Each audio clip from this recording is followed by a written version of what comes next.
Bonjour à toutes et à tous et bienvenue dans ce numéro 99 de Dev Café. Alors dans les prochaines minutes, on va résumer les principales actus autour du mobile et même si d'ailleurs on est dans une période un peu plus calme, il y a quand même pas mal de quoi se mettre sous la dent. Car aujourd'hui, on va notamment se parler de Flutter en bien mais aussi en mal, d'un nouveau framework pour faire des applications mobiles natives et de différents sujets autour de ChatGPT.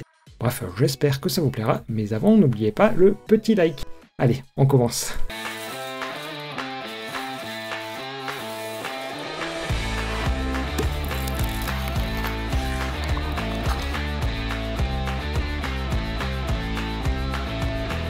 On commence en douceur avec des chiffres liés à la finale de la Coupe du Monde de foot qui opposait la France à l'Argentine, et les analystes de chez AppsFlyer ont remarqué des tendances pendant ce match qui s'est quand même pas mal étiré en longueur. Et c'est pas nécessairement très clair sur l'illustration, mais les applications de paris et celles affichant les scores ont connu des augmentations de fréquentation après chaque but. Pour ce qui est des réseaux sociaux et des jeux, elles, en revanche, elles ont connu un pic pendant la mi-temps. Mais plus précisément, on a les chiffres pour la France où les sessions ont augmenté de 132% pendant la mi-temps, ce qui est quand même 2 fois moins que chez les Argentins. En revanche, les Français ont été particulièrement actifs après chaque but, avec des augmentations de 200% pendant les 2 premiers buts argentins et 300% sur les 2 suivants français, mais ça c'était sur les applications de paris sportifs. Et sans aucune transition, on continue avec un changement pas forcément bienvenu chez certains fabricants. Alors je vous avais déjà dit qu'Intel allait faire payer un supplément façon paiement in-app pour des fonctionnalités désactivées lors de l'achat initial sur ses prochains processeurs Xeon. Et la marque de montres connectée Mobvoi va s'y mettre à son tour puisque sur ses montres TicWatch, des nouvelles fonctionnalités autour du suivi de sommeil viennent d'être ajoutées, mais il faut payer 5$ par mois pour y accéder en intégralité. Alors pour essayer de faire passer la pilule, l'abonnement ne coûte que 3$ jusqu'à la fin du mois, avec 6 mois gratuits pour les acheteurs de la montre avec le beau nom de GTH2. Mais en tant que tel, Mobvoi n'est pas le premier à faire ça, puisque Fitbit a une version premium pour 10$ par mois, et le fabricant de bagues connectées Oura, et bah oui, car ça existe bien des bagues connectées, il s'était mis à faire payer des fonctionnalités initialement gratuites. Bref, dans ce genre de cas, l'idée c'est de ne surtout pas céder, sinon ça va donner des idées aux autres fabricants. Retour à du développement pur et dur maintenant, et vous connaissez probablement SCRCPY pour Screen Copy, qui permet d'afficher en temps réel l'écran d'un téléphone ou d'une tablette Android directement sur son ordinateur. Alors, une nouvelle version est disponible depuis peu sous le numéro 1.25 et permet le grand retour du copier-coller sur Android 13, sachant que ça marche autant avec du texte que sur des images. Et la raison de cette régression, c'est que sur cette version de l'OS, les API avaient été changées et forcément, ça marchait plus. Ensuite, le changelog est assez conséquent, mais c'est essentiellement des légères améliorations et des corrections de bugs. Bref, si vous voulez le télécharger, le lien est bien sûr en description. Ensuite, place à un framework nommé Hyperview et qui s'appuie sur React Native. Alors l'idée c'est qu'il suit le paradigme du server driven, c'est-à-dire que c'est le serveur qui envoie le contenu à afficher et qu'en gros l'appli c'est qu'un gros client un peu bête qui n'affiche que du HTML. Alors plus précisément le framework est assez souple puisqu'il peut tourner sur du Django, Rails ou du Node et ensuite reposer sur n'importe quel serveur HTTP. Ils évoquent même la possibilité de déployer des fichiers statiques si besoin.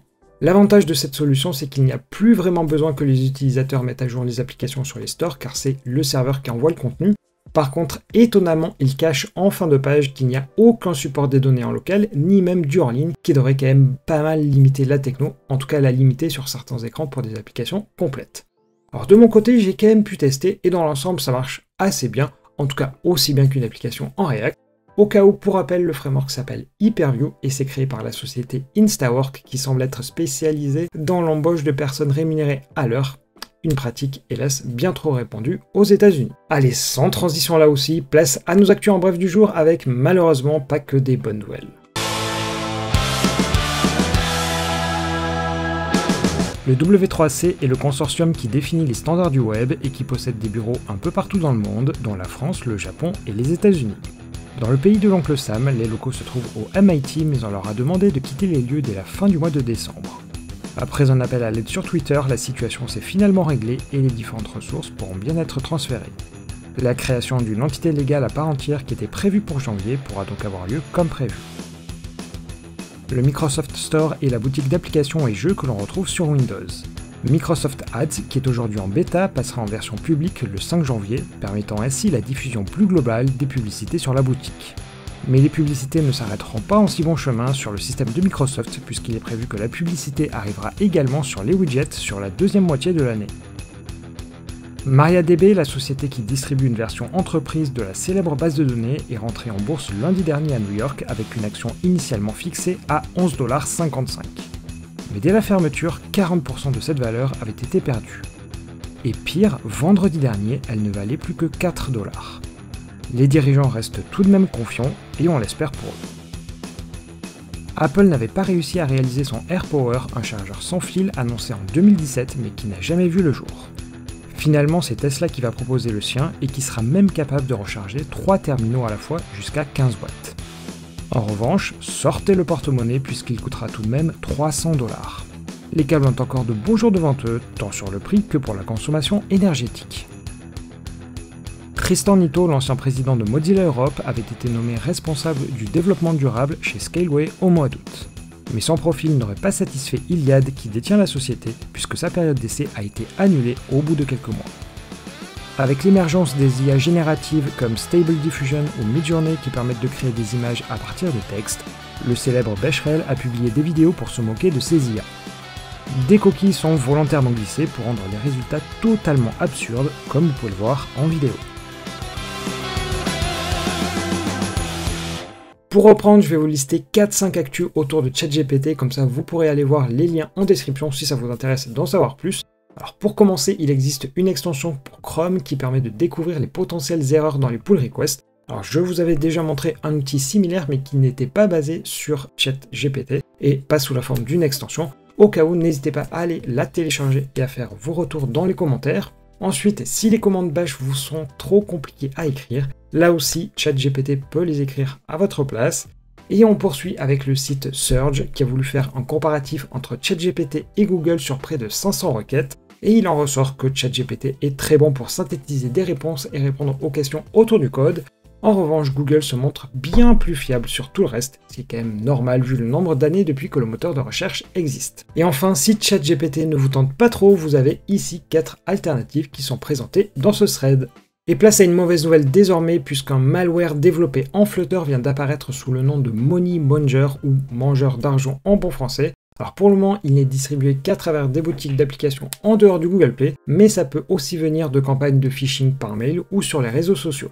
Et pour l'heure, les chercheurs n'ont pas vraiment d'estimation précise, mais ils tablent quand même sur au moins 100 000 téléchargements. Dans l'idée, l'application se présente comme permettant d'acquérir un prêt à la consommation.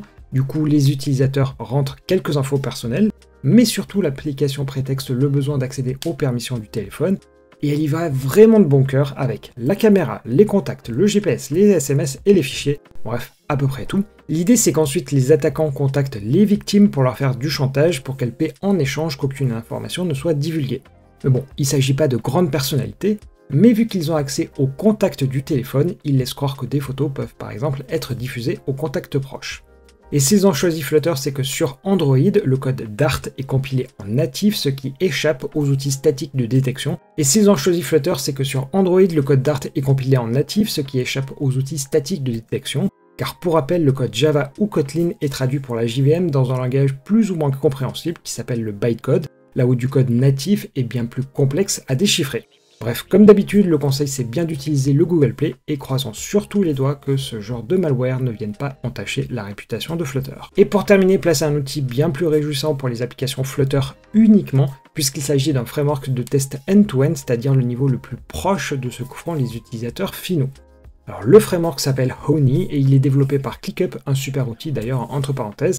Dans l'idée, vous allez écrire vos différentes actions en faisant des tables, des assertions et valider ainsi votre test. Et comme vous le voyez d'ailleurs, en termes de syntaxe, c'est vraiment quelque chose de très simple à écrire, d'ailleurs n'importe qui pourrait le faire. Si le framework n'est disponible qu'en Flutter, c'est parce qu'il utilise l'arbre d'accessibilité pour trouver les widgets, et comme vous le voyez en image, vous avez même une sorte de mode debug, où vous pouvez obtenir les infos sur chacun des widgets. Mais c'est pas tout, puisqu'une extension pour VS Code est aussi proposée afin de fournir de la coloration syntaxique, et cerise sur le gâteau, vous pourrez même modifier certaines méthodes pour injecter votre propre logique.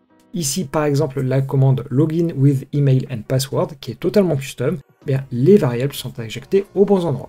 Bref, c'est un outil à regarder, il s'appelle pour rappel Honey. Je vous le mets de côté car là aussi, je pense que ça vaut bien un tuto pour voir ses forces et ses faiblesses.